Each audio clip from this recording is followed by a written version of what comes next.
मिरज शहरात घरफोडी करून चोरीचे दागिने विक्रीसाठी थांबलेल्या सराईत चोरट्याला पकडून 17,65,000 रुपयांच्या 3 घरफोड्या उघडकीस आणण्यात स्थानिक गुन्हा अन्वेषण विभागाला यश आलंय। संशयित अमित राकेश पंचम वय वर्ष 30 सध्या राहणार वाळनेसवाडी सांगली मूळ राहणार राबोडी शिवाजीनगर ठाणे याला अटक करून त्याच्याकडून चोरीचे दागिने जप्त करण्यात आले। संशयित पंचम याने मिरज शहरात 2 व नौपाडा जिल्हा ठाणे येथे 1 अशा 3 ठिकाणी घरफोडी केल्याची कबुली दिली आहे।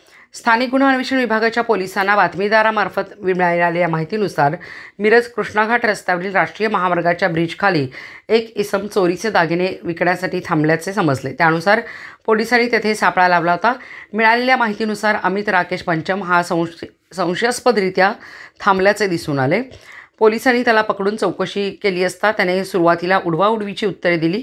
त्यानंतर पोलिसांनी त्याला विश्वासात घेऊन अंगझडती घेतली असता अमित पंचम याच्याजवळ ब्रेसलेट, अंगठ्या, कर्णफुले, चेक, नेकलेस, मोहनमाळ, वेढण असे 29 तोळे वजनाचे सोन्याचे दागिने व 18 ग्रॅम वजनाचे चांदीचे पैंजण व पणत्या असे 17,65,000 रुपयांचे दागिने मिळून आले।